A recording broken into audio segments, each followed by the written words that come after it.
E atenção, rocker, chegou aquele momento da entrevista. Estamos recebendo hoje uma banda formada em 1983, no município fluminense de Seropédica.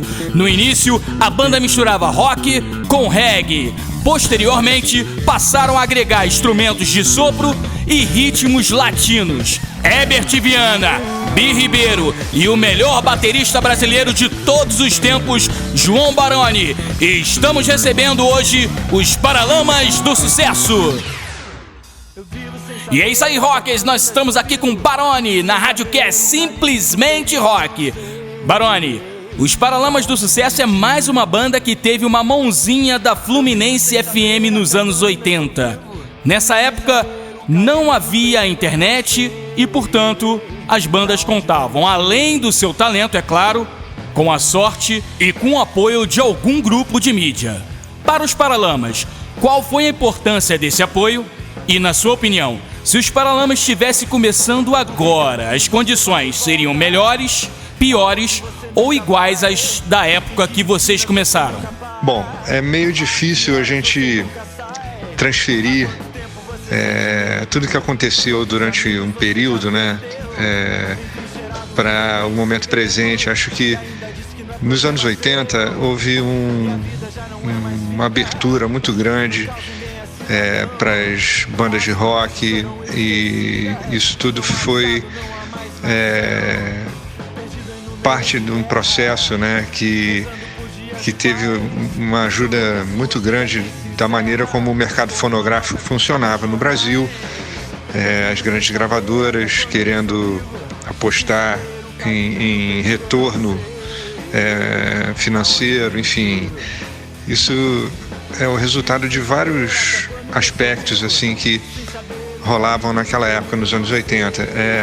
Com certeza era muito difícil fazer essa passagem, né, de uma banda ou de um artista que tem um potencial muito grande para conseguir chegar nas grandes mídias, né, nas rádios, depois na TV também, gravar um disco. As gravadoras tinham seus próprios estúdios, era uma maneira até de filtrar isso, né, e de manipular isso de alguma maneira, né. A própria produção musical era muito dificultosa naquela época. Eu acho que os Paralamas tiveram muita sorte, né, de estar no lugar certo, na hora certa. E a gente tem muitos exemplos de artistas que realmente tinham já o seu lugar marcado devido ao talento bruto, à qualidade do seu trabalho, como por exemplo a Legião Urbana. Eles estavam fadados a se tornar o que eles se tornaram, né? A banda mais popular da história do rock brasileiro. Alguns outros artistas não tão espetaculares acabaram ganhando muito espaço. Isso funciona assim, não tem como frear isso daí, né? O trabalho de qualidade, os artistas de qualidade, eles acabam, né, furando qualquer dificuldade maior. E naquela época esse filtro aí era muito estreito, era um funil muito estreito. Você conseguia um contrato numa gravadora, conseguir gravar seu disco, depois você sobreviver a partir do primeiro álbum, do primeiro trabalho. Enfim, era muito difícil. E hoje em dia, como a gente está vendo, existe um processo inverso, mas que também é muito dificultoso, né? Porque se antigamente eram poucos artistas que conseguiam gravar um disco, hoje em dia a tão sonhada democratização desses processos todos, ela também traz dificuldades, né? Hoje em dia é muito difícil alguém fazer muito sucesso como se fazia nos anos 80. Hoje em dia tem muita gente boa fazendo muita coisa boa, então fragmentou muito, né, o cenário, a cena musical. Então é difícil você fazer uma comparação com o que aconteceu naqueles tempos com o que está acontecendo hoje em dia. Existem alguns aspectos aí que, né, mudaram muito, mas não diminuiu vamos dizer assim, a dificuldade em conseguir atingir essa meta de um artista, uma banda viver do seu trabalho, né? Os Paralamas viveram, no início dos anos 90, um período de experimentação que não foi muito bem sucedido pelo público brasileiro na época. Porém, foi aclamado por outros países da América Latina. No seu entendimento, por que houve essa rejeição do mercado brasileiro aos álbuns Os Grãos e Severino? Bom, os anos 90 foram marcados por uma mudança muito grande assim na cena musical, né? Porque, de alguma maneira, as bandas de rock foram meio que deixadas de lado pela grande mídia e pelas gravadoras, principalmente. Acho que estava todo mundo apostando em fenômenos musicais mais populescos, como foi o caso do pagode, depois do sertanejo, da axé music, que eram gêneros musicais muito abrangentes, né, e que acabaram ganhando a preferência, né, nos investimentos das grandes gravadoras. Virou uma espécie de monocultura. Acho que o rock foi muito explorado do meio dos anos 80 até o finalzinho da década. Na virada dos anos 90, todo mundo viu o que aconteceu, quem sobreviveu viu, né? Como os conjuntos, as bandas, enfim, os artistas do pop rock foram meio que deixados de lado e não virou mais aquela coisa mais unânime que rolava nos anos 80. Quanto à questão dos nossos trabalhos no começo da década de 90, eu acho que no caso do Severino, que foi o álbum realmente bastante experimental que a gente gravou, a gente até gravou ele na Inglaterra, lá com o Phil Manzanera na produção. Esse trabalho, ele, da mesma forma que a gente já vinha fazendo há algum tempo, ele teve uma versão desse disco que foi lançada no mercado latino, com várias músicas cantadas em versões em espanhol, e o álbum mudou de nome para o mercado latino, que se chamava Dos Margaritas, e era exatamente o mesmo disco, só que com as versões em espanhol. E a gente teve a sorte de pegar uma maré na MTV Latino, que era a MTV nos países hispanoparlantes, e aí a gente teve sorte, o disco foi bem, e eu acho que ele foi reconhecido pelo lado mais pop dele, principalmente com essa música, Dos Margaritas, que era um tremendo balanço, de experimental não tinha nada, era uma música super, né, dançante e tudo mais. Essa música que dá título ao álbum em espanhol, o Severino, na versão espanhola. E aí foi isso, foi uma feliz coincidência, e eu acho que com a virada dos anos 90 havia uma certa má vontade, principalmente da crítica musical, em meio que não botar muita azeitona na empada das bandas de rock que estavam sobrevivendo ali, chegando aos seus 10 anos de existência, alguma coisa assim. Então havia uma certa tendência a jogar pedra, né? A meio que tentar demolir a reputação dessas bandas que estavam virando a década, né? No rock brasileiro. Então a gente passou por isso, sobreviveu. A gente abriu uma frente muito bacana de trabalho nos países de fala hispânica, aqui na América do Sul, tudo, Argentina, Chile, Uruguai. A gente chegou a tentar uma entrada no mercado mexicano e a gente não conseguiu, não foi muito bem recebido lá. Mas enfim, acho que a gente teve mais trunfos do que reveses nesse processo todo. Com certeza. Barone, vamos voltar ao início de tudo. Como surgiu o nome Os Paralamas do Sucesso? Pois é, de tempos em tempos a gente tem que lembrar as gerações atuais, né, a origem do nome da banda, né, dos Paralamas, que foi uma ideia totalmente estapafúrdia. Quem teve essa ideia foi o Bi, porque o Herbert, o Bi e alguns amigos que já se reuniam para tocar e tudo, né, dentre eles o Vital, nosso querido Vital, saudoso, e outros amigos da universidade, do Bi e tal, se reuniram para criar o nome mais estapafúrdio possível para uma banda, né? Para eles terem um nome. E algumas tentativas meio malucas, né? De nomes e tal. E o Bi saiu com esse nome, Paralamas, e foi o que teve mais impacto e mais engraçado, enfim. Lembrando que esse momento aí, quando o Bi batizou a banda de Paralamas, eu ainda nem conhecia o Bill Herbert e o Vital, enfim, ainda não tinha entrado para os Paralamas. Foi mais ou menos em 81 que eu conheci o Bi e o Herbert. Em 82 a gente começou a tocar junto, né, e gravou a fita demo que a gente mandou para a Rádio Fluminense.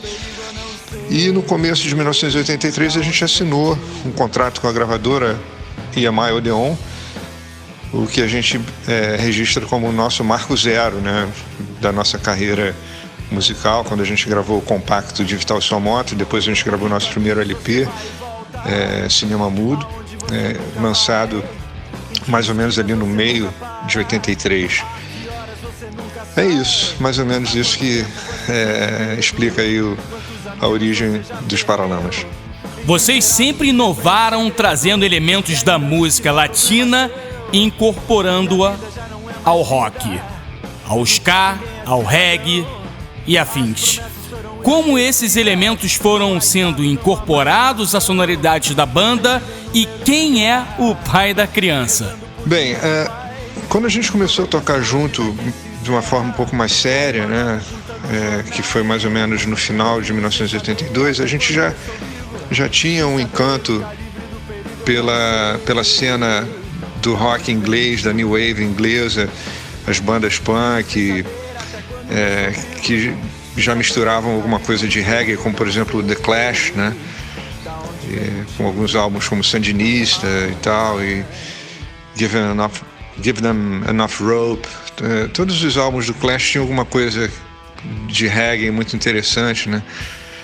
E a gente gostava muito disso.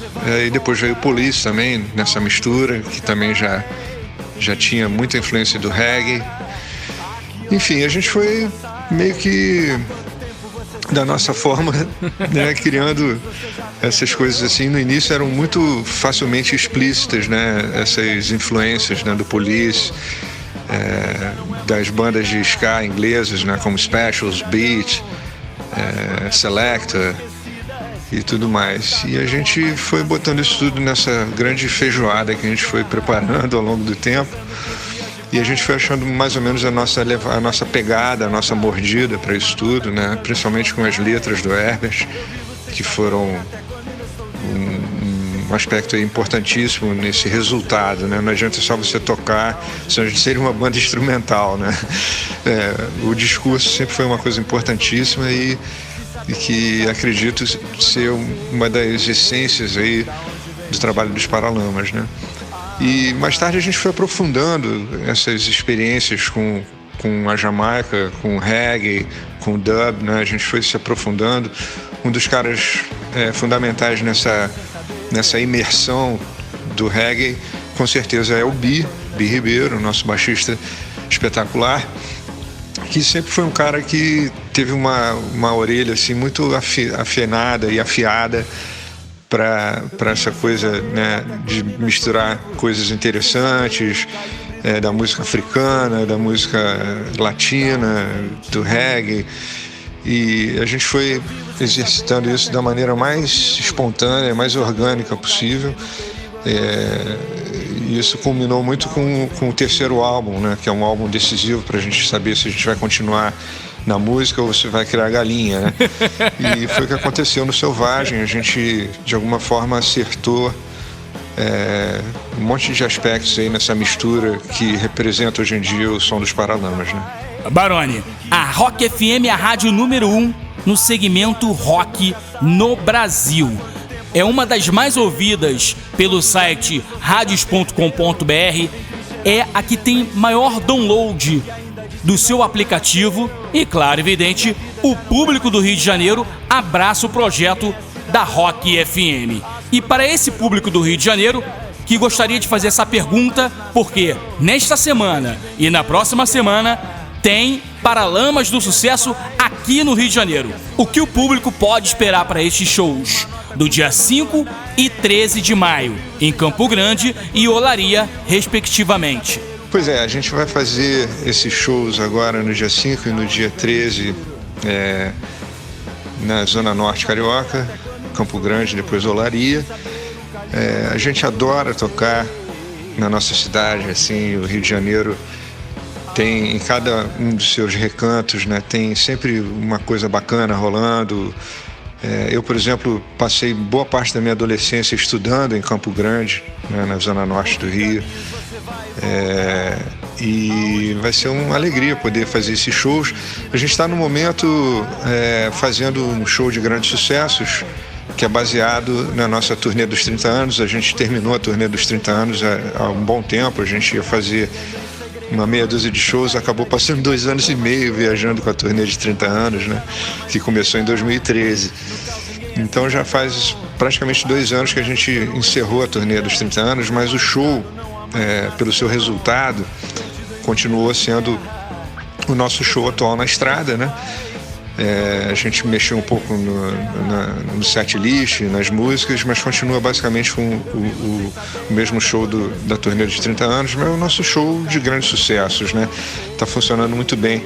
A gente está numa fase de preparar a turnê nova para o novo álbum que a gente está terminando de gravar, mas isso é uma outra história. Baroni, planos para 2017?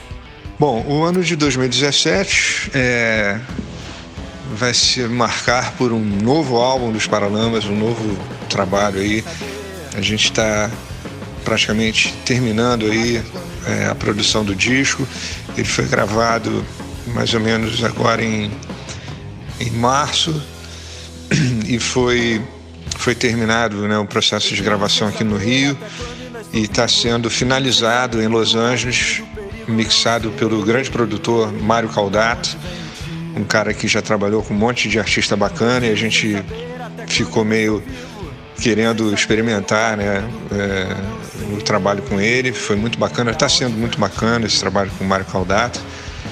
E dentro em breve a gente vai estar com o nosso álbum novo aí, inédito, sendo lançado, e a gente vai poder falar mais sobre isso assim que o álbum tiver, primeiro, o nome, né, que ainda não tem um nome, e segundo, quando a gente tiver com ele na plataforma de lançamento para começar esse processo todo de divulgação, de música de trabalho e principalmente o preparo de uma nova turnê, né, com um novo layout, um novo set list, incluindo músicas inéditas e mais surpresas aí que sempre rolam nesse começo de um ciclo de trabalho que a gente espera que vai ser muito bacana.